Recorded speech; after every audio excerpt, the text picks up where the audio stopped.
All right, folks, now let's go ahead and let's shoot the most complicated one out of all we're gonna do. We're gonna go ahead and we're gonna take this bottle because I wanna show you how to do some curvature mock-ups. So in Affinity Photo, the curvature function is not as great as it is in Photoshop. And being able to shoot a curved object, especially a glass curved object, is going to be a bit of a challenge. So notice that I haven't changed my setup much from shoot to shoot to shoot. I like a good ambient light. Once I get my lighting right, it's just then a matter of manipulating these two lights, figuring out where to put my deflector there so that we get a good even lighting. I tend to do a lot of my lighting adjustments in post.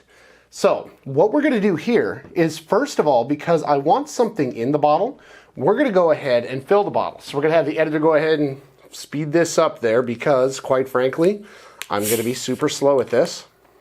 Now, why am I filling the bottle with a colored liquid? I'm filling the bottle with a colored liquid because I need a color in order to remove and change inside of there.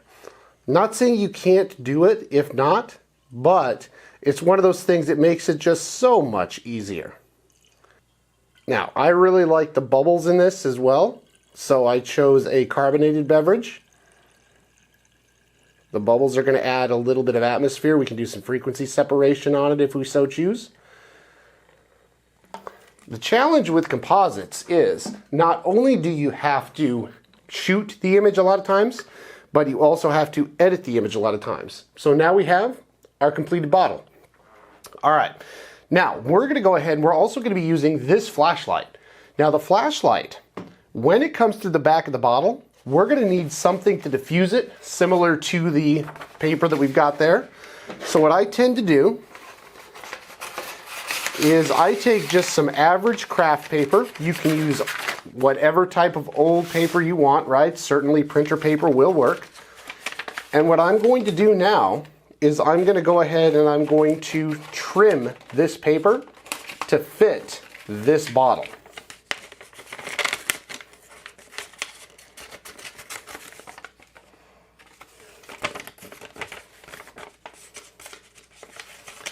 And what that's going to do for me, when I shine the flashlight through it, that means it's not going to come in all business, right?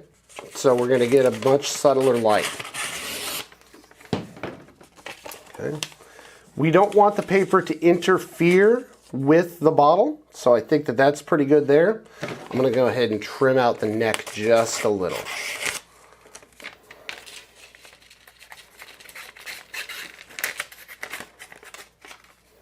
Techniques like this usually come also after a tremendous amount of headache and several hours of just being extremely frustrated with the fact that your lighting isn't going correctly.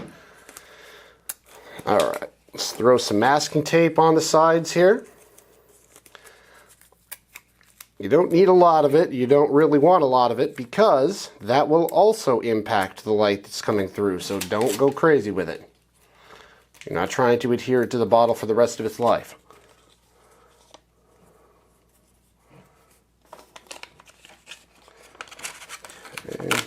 Let's see.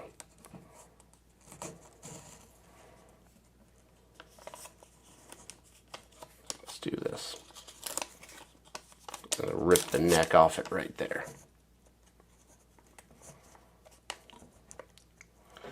There we go. Okay.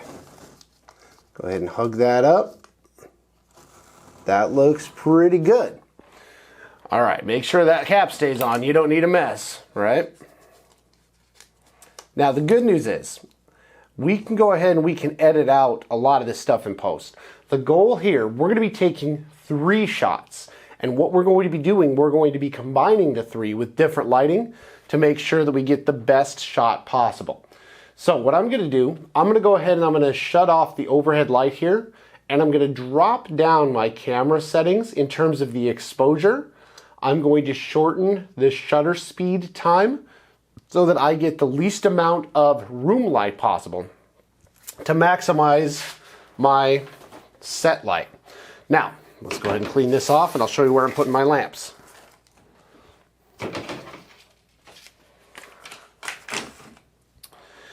The first one that I'm going to want, I want a lot of light right about here.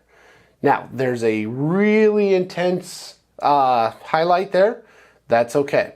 What I want to do now is I want to turn this guy off because I want to maximize this. So I'm going to go ahead and turn that down to right about here. All right, and then I'm going to take some shots. Then I'm going to position the other light on the exact same side. And the third time, we'll actually take 4.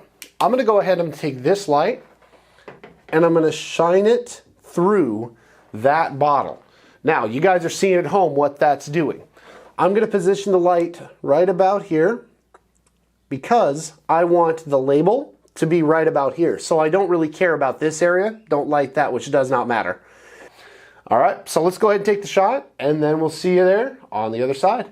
All right, gang, welcome back to Affinity. Now, I know we're talking about doing the bottle shot, but I wanted to kind of show you, as opposed to some of the other shots, which were pretty straightforward, how I went through and how I took these shots so that you understand how you would put them together to composite. So this isn't Photoshop exclusive. This isn't Affinity exclusive. These are the 4 shots that I used to create the mock-up. And so what I did really is I kept my camera on the tripod and I took a good backlit shot. You see my coffee cup there in the background with the flashlight? Turns out we're going to be able to get all that out. But the reason that I did it that way is I wanted to make this area lighter than the rest. Then I went through and I grabbed some heavy right side light, right? This is going to give it a nice kind of reflection there. That's a little bit intense, but I can then pare it down. On the other side, I then did the same thing on the left-hand side. You see this little area right here? Notice that I turned this light off. This is on that left side. And then along the top area, I wanted to get some top lighting, and that's going to help me a little bit with my shadows and grabbing some of that. All right, now how does this work? Let's go ahead and take a look at what we created here. This is the finished rough for the composite there. So I've obviously taken in some materials. I've added some background and some shadows. But you see the areas of the bottle that we've been able to use. Notice there's my backlit area.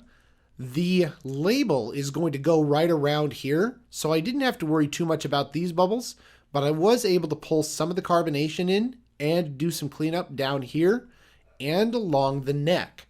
So that's kind of how you would shoot this thing. I just wanted to give you some guidance in terms of what you could expect and showing you that you can take multiple shots, create a clipping mask, and then edit them out in post. All right, let's go ahead and get into the next one.